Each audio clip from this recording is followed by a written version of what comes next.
Lounge right now, the Delta Sky Lounge. Our journey is officially beginning. We can't believe it's here. And our first leg is from Atlanta to Amsterdam, and then Amsterdam to Dubrovnik. We are super excited. So this time tomorrow, we will finally be in Dubrovnik. Can't wait to see you there. Yep, see you then. We finally made it to beautiful Dubrovnik. This is a trip we have been planning for a really long time. We were actually supposed to come here last year. Our kitty got sick. We had to bump everything back. And we finally made it to Croatia. Super, super excited to be here. But before we get into all that, there's some things we want to catch you up on because we've been kind of MIA for the last 7 months. A lot has happened. We went to Big Sky, Montana for a ski trip the last time you saw us. And unfortunately, I got injured. I ended up tearing my knee and had to go through some rehab. And in the midst of that, we put our house up for sale. And shortly after we put the house up for sale, I broke and dislocated my pinky toe. So I was kind of down for about 4 months while we were also trying to get everything rolling to be able to start this journey together. And it's really good that things didn't work out on the timetable that we had hoped, because not only did I have some things going on with my health and I could barely even walk, Darren also had a skin cancer scare. So everybody's fine, we're all healed, we're great, but it's really good that things worked out in the timeline that they did, because we're in phenomenal shape now, and we finally get to come to Croatia and start the next chapter of our lives together.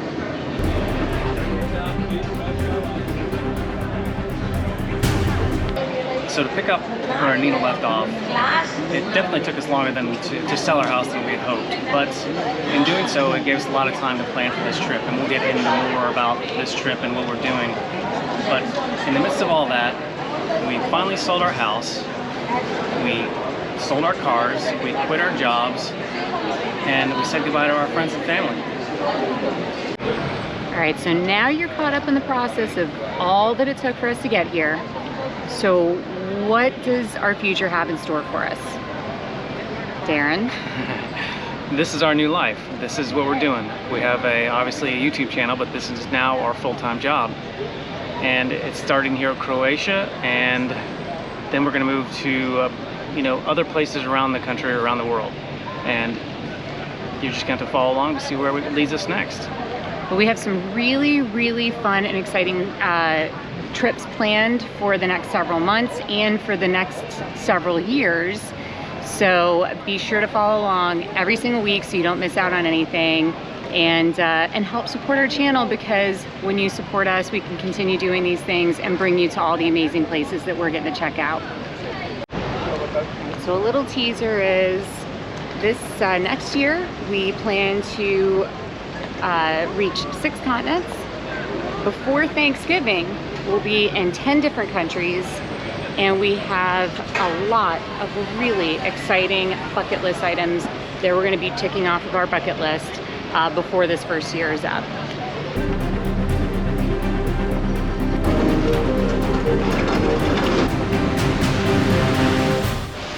I forgot to mention while we're down here at Banja Beach this morning, we came out we have an 8 a.m. Water kayak. Maybe I said that, but we're getting a kayak here at Dubrovnik Water Sports Banja Beach. Yeah, Water Sports Banja Beach, Dubrovnik. So it's a very close, very convenient walk to from town. So definitely recommend it. So we got 2 hours, and we're gonna go explore some caves, and we're gonna go around the outside of the castle too. So we'll see how it goes.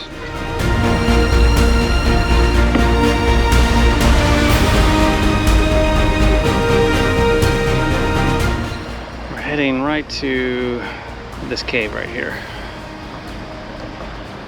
I think we can pull right in there. There's a bunch of boats already there. There's 3 power boats and then a number of kayakers, and we're gonna tuck in there and hang out for a bit before we have to be back. We've been out about how long, hon? A little over an hour.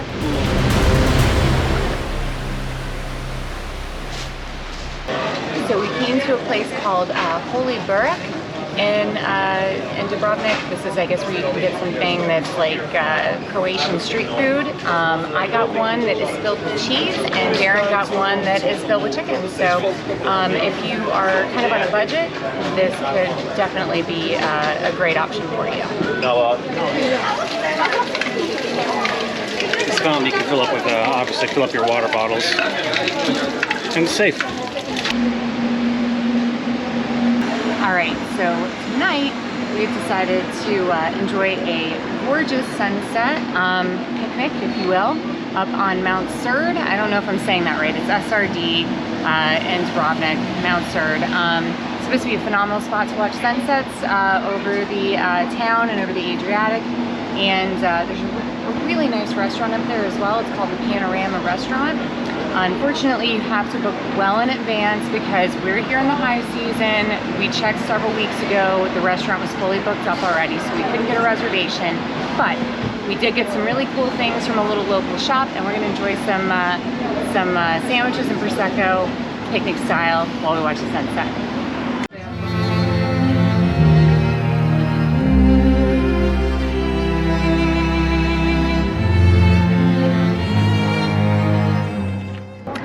So we made it up to Mount Surd, and we are actually currently at Fort Imperial. This fort has some really huge historical moments in time. You know, kind of dating back to Napoleon after the Battle of Austerlitz. This was actually Dubrovnik was actually under French rule, and some people may know, but there has been a lot of turbulence in this area of who's going to control it. And this fort saw a tremendous amount of action during their War of Independence back in the early 90s. So as you're walking around the fort, you can really see where the shells were hitting the fort and how it was able to withstand a huge beating.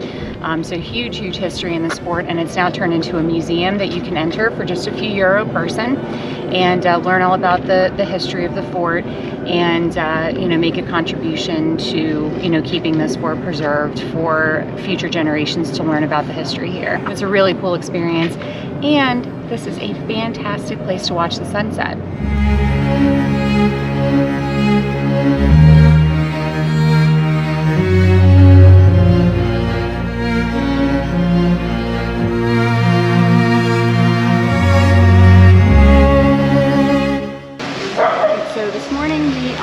Doing the walls of Dubrovnik. We hear it's best to either get here first thing when they open, or last night we saw people doing this at sunset, and it didn't look super crowded, and also looked like a beautiful place to watch a sunset over the city and over the water. So we've opted for the morning just because we have limited time here, and we had other things planned for the evenings to take in sunset. So really excited to walk the walls this morning and check out everything that we can see from the top of the city. Yep. All right, all you Game of Thrones fans, be sure to check out some of the sites that were used when filming the show, including the walls of Dubrovnik, the steps where Cersei did her walk of shame, and take a tour out to Lokrum Island. You'll notice the fort was actually used as the Red Keep during filming of the show. You can do a Game of Thrones walking tour, and for you super fans, we highly recommend doing that tour. Okay, brief recap. The path around the castle is 1.5 miles, and it took us, with some stops and of course videoing, it took us just under 1.5 hours. I say, that's fairly quick, and some people take, what, 3 hours? About 3 hours, but there are a whole bunch of little cafes and places that you can rest, grab a beverage or something to eat, or a gelato. They actually have little gelato stands up there. Which is very smart because it does get really hot up there. We're here in peak season. It's been in the 90s, so going first thing in the morning was very smart, but we are still both absolutely drenched. We chose not to stop, but a lot of people did stop to grab something to refresh themselves. So, and you can also go through little places in the wall. There are little hidden spots where you can go out and take a swim. So if you're prepared and bring a bathing suit, you can take a swim while you were touring the walls. That's a very cool thing. Again, we didn't do that, but it is a neat option. And now, next on the agenda, cold shower. And some gelato. Shame. Shame. Shame. Shame. Shame.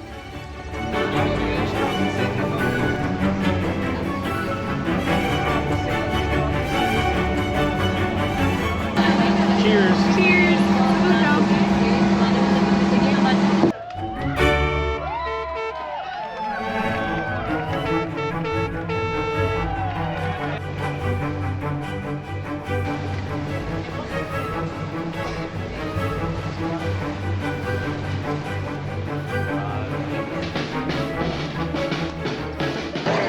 So we just got finished up with our sunset cruise. Highly recommend the sunset cruise. And because we're so jet lagged, you know, we've missed the nightlife here in Dubrovnik, in Old Town, and it's amazing.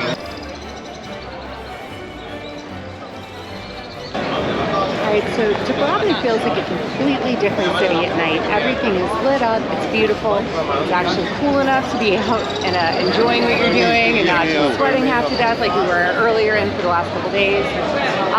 It's really, really crowded. There are a lot of people out right now. But it just feels like the city really comes to life at night in a very different way than it is in the daytime. And I highly recommend actually spending a couple days in Dubrovnik, days and nights, so that you can experience it on both ends rather than just doing like day trips here, because it really does have a really cool feel in the evening, and we're just absolutely loving it.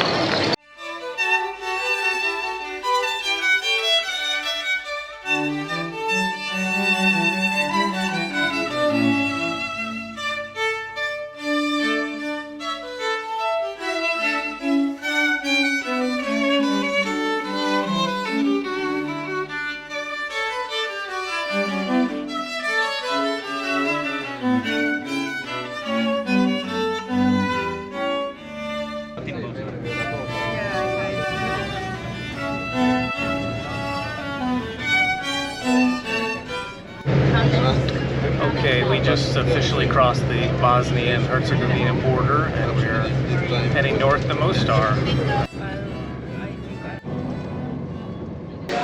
Alrighty, good morning from Mostar.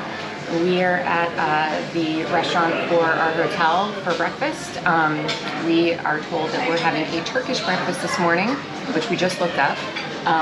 It's kind of a wide array of foods, including things like eggs and olives, börek, which is a very popular dish here. It's like a thinly stretched dough that can be stuffed with different things like meats and cheeses and spinach and things like that. And then Turkish tea, which I opted for this morning. So we're going to enjoy some breakfast. We only have a day in Mostar, but we are going to go to, I think it's called Croatia National Park to see the waterfall. And then we'll come back to enjoy the rest of our day in Mostar and show you all around town.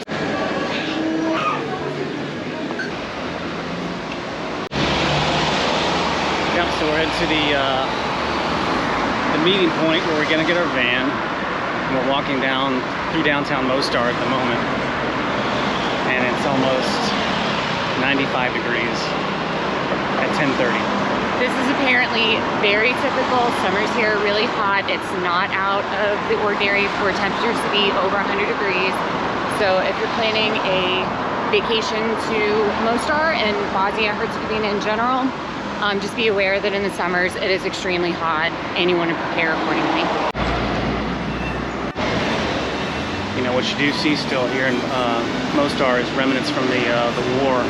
This building that hasn't been repaired, and they say probably won't get repaired, but it's completely destroyed.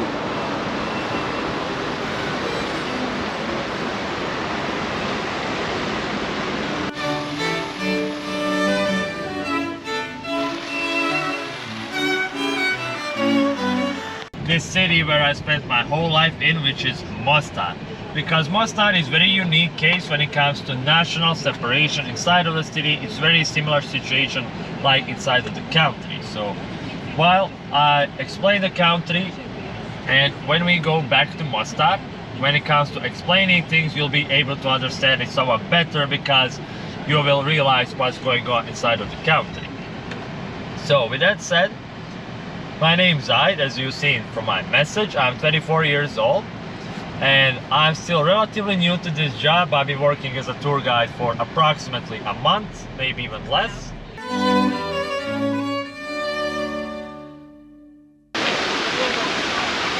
Okay, we made it. We got to, I think it's pronounced Kravica or Kravica? Kravica. We heard most from our driver, so we apologize for getting it wrong. It is a big tourist destination, of course, so it's very crowded today. When you come down, there's several cafes. You can sit under umbrellas. I'm sure there's some charge to have a seat in an umbrella, but today it's over 100 degrees here, or over 40 Celsius. So it's probably quite worth it. And the water is supposed to be very cold, so very refreshing, and that's something we're looking forward to.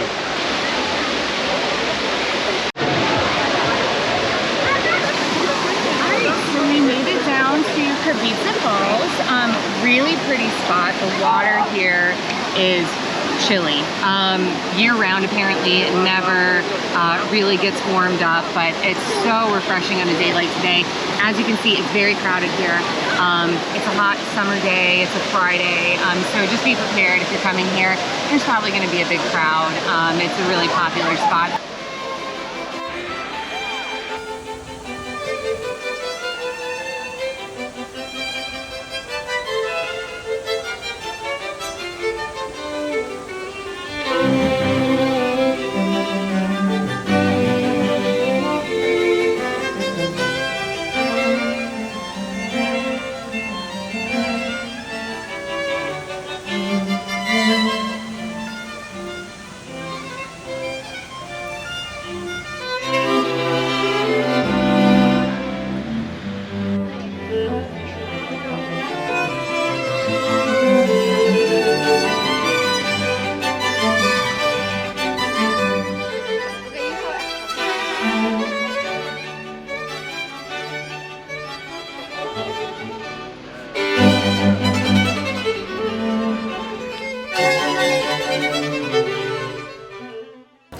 So we are standing in front of the infamous Starry-Most Bridge in Mostar.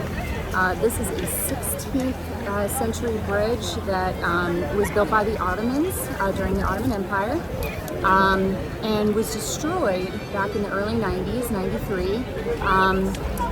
During the Bosnia, the war in Bosnia, and it was, I guess, Croatian. The Croatian Defense Force. That came in and destroyed the bridge in this town. This bridge was later rebuilt in the early 2000s with all the original stones that went into creating it in the first place, recreating the structure exactly as it was back in the 16th century.